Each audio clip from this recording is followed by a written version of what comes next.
Hi there, it is Kate Stirling here. Welcome to episode number 2 of How to Live a Stirling Life. Today's episode is all about the power of gratitude and affirmation.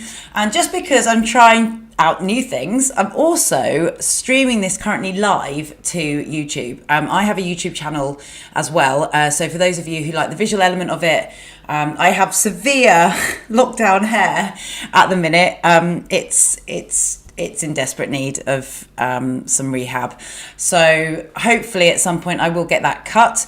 But yes, there we go. Just thought I'd put that out there now. And if you have had your hair cut since months and months of not having it cut, congratulations. I hope it was a wonderful moment for you. I'm sure it was.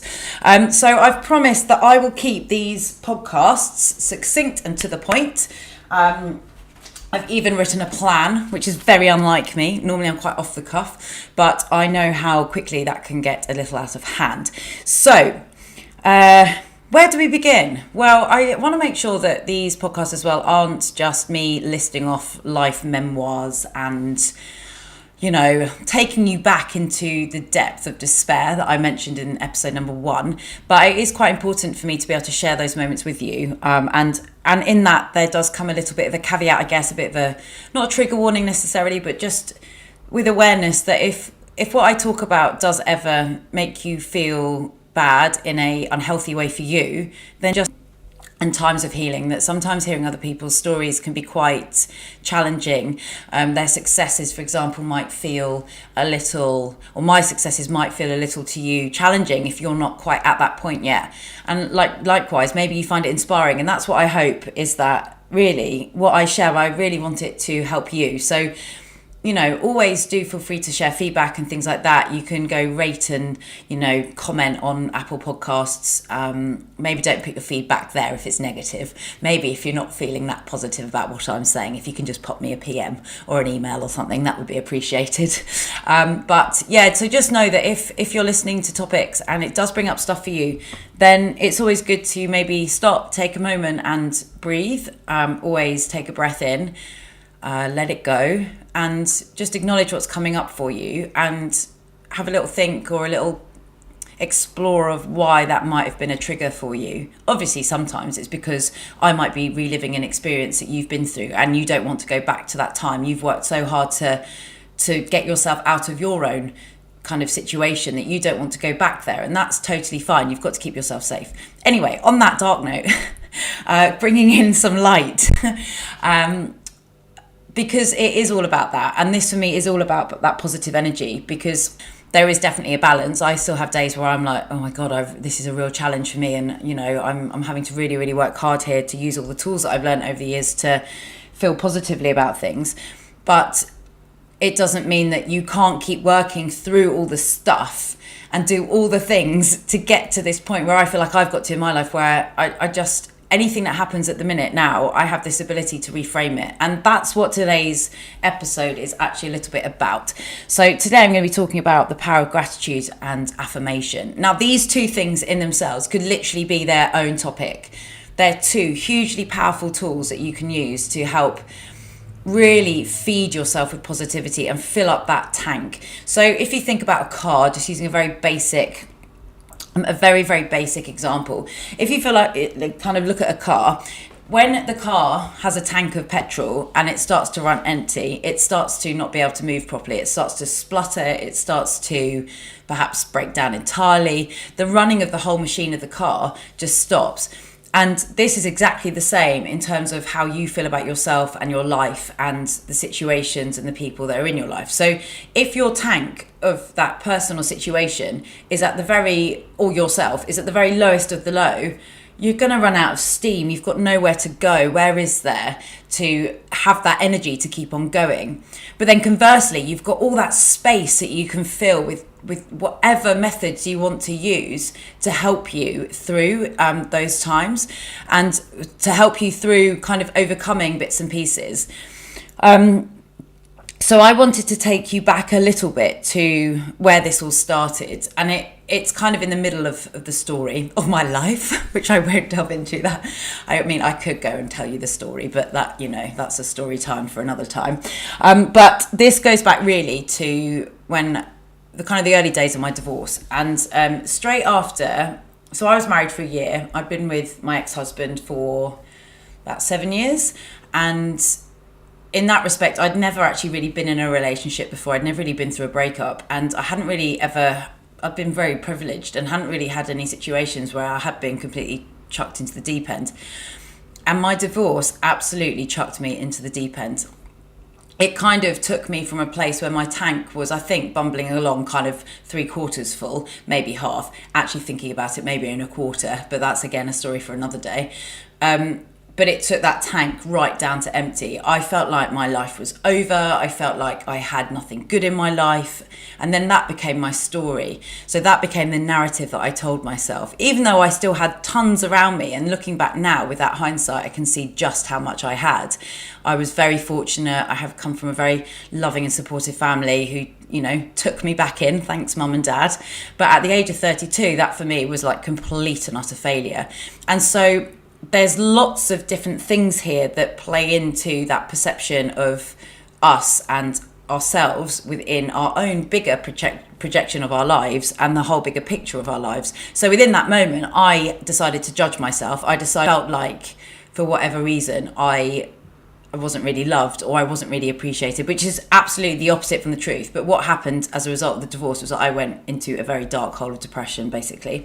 I will share the depths of that for another day, but because I want to show you how you can use these methods to help you in moments or scenarios or situations, and especially after a year of COVID and everything we've been through, to help you kind of see the future in a much more positive way. But basically, I was like the bottom of the sludge pile of a really mank pond. Like that's what I saw myself out. It was very much like going into the garden to eat worms, nobody likes me, all that kind of stuff. So I'd also got a bit stuck into a victim mindset. And I have a great book, which I bought just after my divorce it's about a book on boundaries, it's Boundaries, How to Draw the Line in Your Head, Heart and Home by Jenny Miller and Victoria Lambert. Amazing book. And if you're struggling as well at the minute with how you're feeling about yourself and your life, and you are struggling to connect to positivity, I really recommend also reading up on boundaries, because that was another thing that I realised I had lost. I had none really, and that was a real big part of lots of negative things coming into my space. So if you see yourself as a person, and then within that you have an aura around you, so your aura is like that protection, and within you is that tank that we talked about at the beginning. So within you is that love tank, or whatever you want to call it. I quite like calling it a love tank, but you could see it as like an energy tank. You could see it as like a meter, like a parking meter, whatever works for you. And if that tank is empty, and then also you have no aura around you, or you have no bubble that's keeping you safe, then it's just like you're being literally battered by everything that comes at you. So you could have the smallest thing happen, and it could feel like the worst thing in the world has happened. And then you just start to feed that, or this is what I did. I started to feed that energy back into myself. I was like, well, this has happened because I'm a bad person and nobody likes me, and I've got no love in my life anymore, and all this kind of stuff. Which was really not a true reflection of what was going on, but it was my perception of what was going on. And so I think what I would like to go through now are the things that I started really exploring. And this was maybe about 5 years ago now. So this has been, it's now what, 5 years ago, so it's now 5 years later. So say this is 2016 back then, and we're now in 2021 now, and it doesn't really matter. But what I want to share that for is that this has taken me, I think it took me about 2 years before it started to feel like it was having an effect, because I was just so down about everything in my life. And it might not be that you are in that low space, but it could be something that you use to help you through any situation, whether it's relationship based or work based, or just how you even see yourself. So the first thing I ever started to do, and I talked about this a lot in my Stirling Fit classes, was that I started to find gratitude for everything that I had. And I'm not really sure where the idea came from. I was listening to a lot of podcasts at the time, a lot of Jay Shetty and a lot of Oprah as well. So these really aspirational and inspirational stories that were being shared and tips that were being shared. And I started to explore it because at the same time, I'd also gone to the doctors and had been prescribed antidepressants. And a little caveat on that is that I was doing everything in my life. I was doing everything in my life that I could to try and get myself out of that hole without the antidepressants. So I was exercising, doing yoga, eating really well, but I needed the help. And I think that's a really important message to share, that if you are feeling really in that pit and you haven't been to the doctor yet, just do go and go and have a chat with your GP or whatever, because I think a lot of fitness professionals especially can kind of really we can really say, yeah, it's really, really good to go and eat really well and do lots of exercise. And yes, of course, that's important, and sleep a lot and, all that kind of jazz. But sometimes there's chemical stuff going on that we need a little bit of help with. And so antidepressants are not a bad thing if you need them. And, you might be listening to this now and have never experienced depression, and that's cool.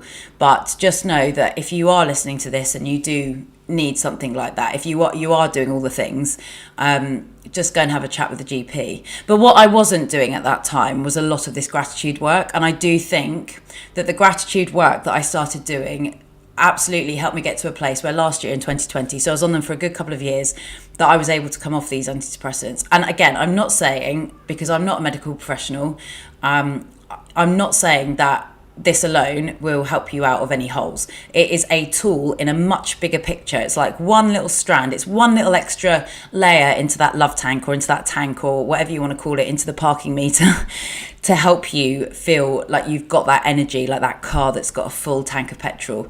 And it's got the right type of petrol. It's not, you've not just put diesel into like an unleaded car, or vice versa. You've got all the right stuff that's going in, so you're working like a really well-oiled, slick machine. So just a caveat there. Over time, I will get better at not being so sidetracked with my thoughts. I'm sorry. But bringing it back into the power of gratitude. So I started to really find appreciation for one small thing in my day. And that one small thing was my morning cup of coffee. And I started doing this when I was still living at my parents'. So I probably was starting to do this just before I'd gone to the GP. And I would go downstairs. I was still in my bedroom that I'd been in since I was a kid, having lived out of home for over 10 years. So through uni, and then in the relationship with my ex-husband, and then not having anything back to my parents. And I would go down and I'd get my cup of coffee and I'd go back up to my bedroom. And my parents have a really lovely house, and I'm very, very privileged to have that safe home that I could have gone back to. But I would go back onto my bed, which was right next door to a window, and the window overlooked our small little garden and our neighbour's garden and the kind of leafiness of Teddington, which is where I grew up. And I would just look out the window and start to see things. And so I would look for nature. I would look at the birds. I would look at, what else would I look at? I would look at the trees. I would look at the weather. So I would have a look at what was going on with the weather. I would listen to the sounds of the birds, and I would just take in everything there that I could see and I could connect to. And then what I started to do was that I started to say thank you. I started to really acknowledge and appreciate what that was. So I started to say thank you for my morning cup of coffee that I can make just how I like it. Thank you for the fact that I am able to be here in a safe space. All these things, and it's deeply personal, completely depends on what works for you.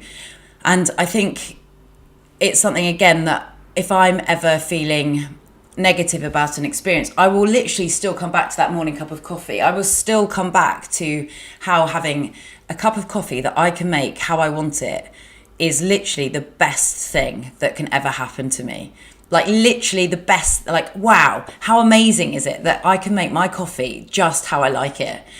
And it is ridiculous because you'll laugh at that maybe and scoff and be like, oh my God, come on, don't be so dramatic or whatever. Or maybe it resonates. But the thing is until we start to really appreciate all those small moments in our life, we always want more, and you'll get more, and you still won't be able to then appreciate everything that you have because you haven't appreciated it from that very base level of existence in life. This is my opinion, obviously. You might be like, this is a load of tosh. But in my opinion, like, I could be gifted £1,000,000. If I was gifted £1,000,000 back then, yeah, sure, it might have given me freedom to, or even like £1,000, freedom to move out. Well, no, that wouldn't in London. Okay, £5,000 to move out, or to, you know, have my own room in a flat share or something, which, yes, would have helped me along the road quicker to getting over everything. But I could have been given that and still not have learnt the lesson of the power of appreciating the smaller things. Because now, whatever happens, I still feel like I have so much. Like, I could stop earning any money. I could lose the flat that I live in.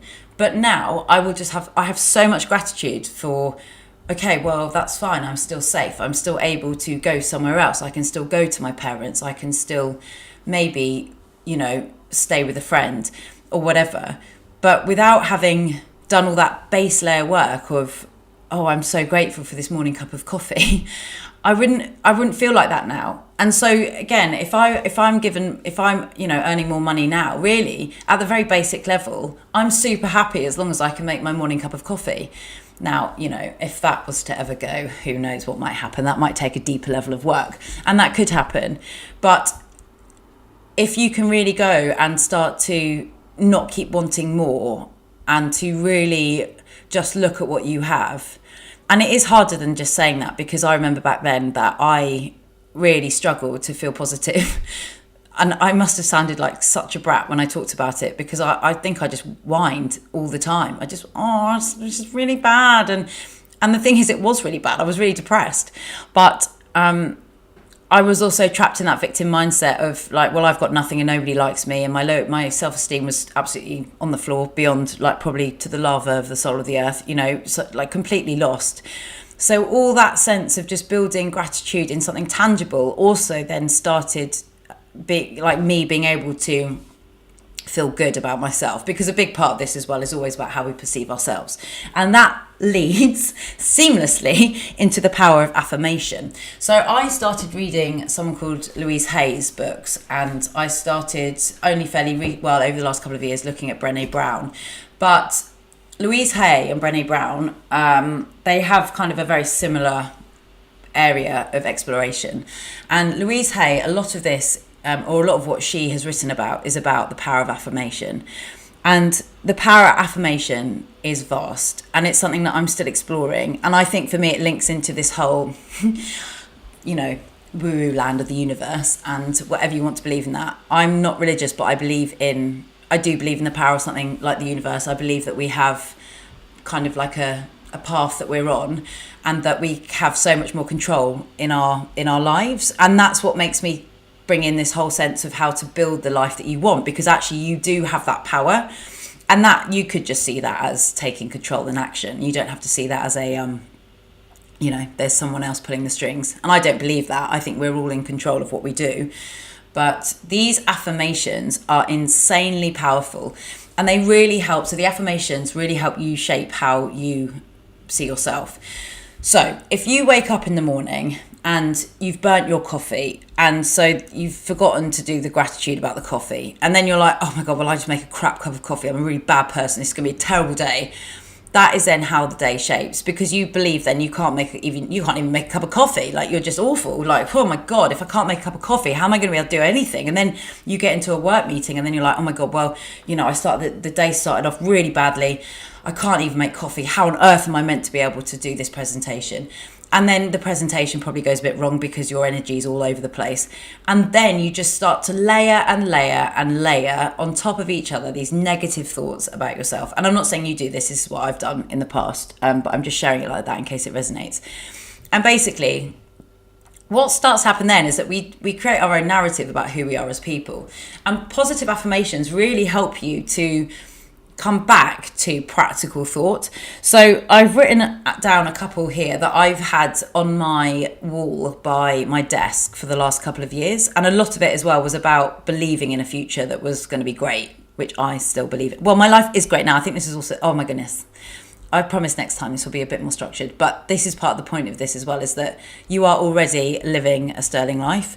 And these tips that I give in these podcasts should help you realise that. That's the whole point. I probably should have said that at the start of the episode, shouldn't I? Sorry. Anyway, so these are some of the affirmations that I've got down by my desk. One is, how about no? So how about no signifies that sense of boundaries and being able to say no to people when you don't want to do something. And that gives you power and strength and a real sense of trust in yourself and your choices. I've got a whole episode on that I'm going to do further down the line. Yes, you can. So yes, you can. It's this whole mindset of, if you don't think you can do something, you will not do it. Yes, you can do that thing. I do that. I talk about this a lot in my fitness classes that I teach. If you think you can't do a press up, yeah, of course, you're never going to do a press up.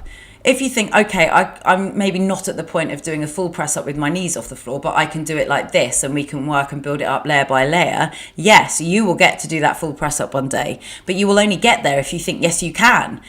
Stop looking at the end goal and then you keep building it up bit by bit. So that was a really good one as well for me. Live the life that you love. So this again all goes back into that choice and that sense of freedom for who you are and what your journey is about, not worrying about what anyone else is. The best is yet to come. So that sense of you're working to something. So it doesn't matter if you're feeling right now like, oh my God, this has been the most awful year. And you keep thinking like that. Like, really, ironically, your further years will possibly also be like that, because unless you think, right, okay, yes, this last year has been awful and I am in a pit of awfulness, you can only then start to take yourself into a direction that is going to step you out or bring you out of that sense of everything is just rubbish and you can't do anything. My mind is a powerful healing tool. So that realization that your mind is so powerful. I'll do a whole episode on this as well. But your mind, this all links into your mind, if you hadn't already kind of twigged that bit. This is all about how you think. It is all about how you think. So if you were to just take a moment now and to take a deep breath in, let's all do that together. So everyone take a deep breath in. And then just let it out. And then do one more deep breath in. And then let it go. And then you take a moment to observe how you think about yourself right now in this moment, about your life. Sorry, you can probably hear the washing machine, ignore that. So how do you feel about you and yourself in your life right now? And any of those negative thoughts that come in, my life's crap, I hate my life, I hate myself, I want a new job. Acknowledge them. So you start to witness them. You start to see them. You don't hear them and act on them. It's like you're watching them. It's like you've taken yourself out of your body and you were watching what is coming into your brain. And then you can catch them. And this is where the positive affirmation comes in, because it helps build you, gives you strength, and it helps build an inner strength. That means that whenever a thought comes in, you can notice it and you can catch it and you can rephrase it in your mind. So I often talk about this as well. You can do it with physical body parts. So say you have a body part that you're like, oh God, my bum right now, I just really don't like my bum. So you catch that thought and you think, okay, that's a really negative thought. That's not a good thought to think about my bum. And you rephrase it and you think, I've probably chosen the worst body part here. I should have chosen legs. Anyway, so you're thinking about let's call them your glutes, okay? So your glutes, your bum. And you're thinking, oh, well, I really don't like it. It's this, that, and the other. But you then start to think, okay, well, these glutes help me power upstairs. They help me walk. They help me exercise. They help keep me stable. They help keep me supported and strong. And I have the choice to prioritize how I look after myself if I want to make a change in my body. And you start to realize the power that you have I have to do this with my legs. So my legs, I should have used that as an example. Bad choice of example, Kate on the bum, sorry. My legs, I've had a right old complex with my legs for years and years and years, like literally since I was a kid. So now every time I catch a thought in my mind of, oh my God, I really don't like my legs, I catch it and I remind myself how fortunate I am to have them, how fortunate I am that they can take me out for walks, how fortunate I am that they allow me to move freely. And it starts to completely and utterly kind of hone in to positive thinking about yourself and your body and how it moves and everything like that. So within this as well, it can come down to so many other things. It can come down to all sorts of other bits and pieces with how you see physical things, how you see emotional things, and how everything else can continue to move in a really positive direction. So the other thing that I'm going to leave with you is the power in vulnerability. So that validation that you are allowed to also feel that sense of vulnerability within your life, and that you are allowed to take your time with this, and that it does take time. So remember that it took me years. It took me years and years and years to work at this. But if you're able to really start to find that element of gratitude in your morning cup of coffee or whatever you want to choose, if you're able to start to rephrase and reframe how you see everything in your life, then over time you'll start to realize just how much you have already. So I'm going to leave it on that note now, because my dog's just come over as well to say hi. But let me know what you think. If you have any thoughts or any suggestions, then please do let me know. And if it resonated, let me know. I'd love to know as well. And if you have any ideas or requests for topics to cover, then let me know. The last thought I wanted to leave with you is that you're not allowed to talk to yourself in a way that you wouldn't talk to a child. So the sense that if you think a thought about yourself that's really negative, would you say it to a kid? And if the answer is no, which often it is, then you're not allowed to say it to yourself. So just, remember that. Be nice to yourself. Be kind. Love yourself. It's very important. I hope you have a brilliant week, and I look forward to, speaking soon. Bye.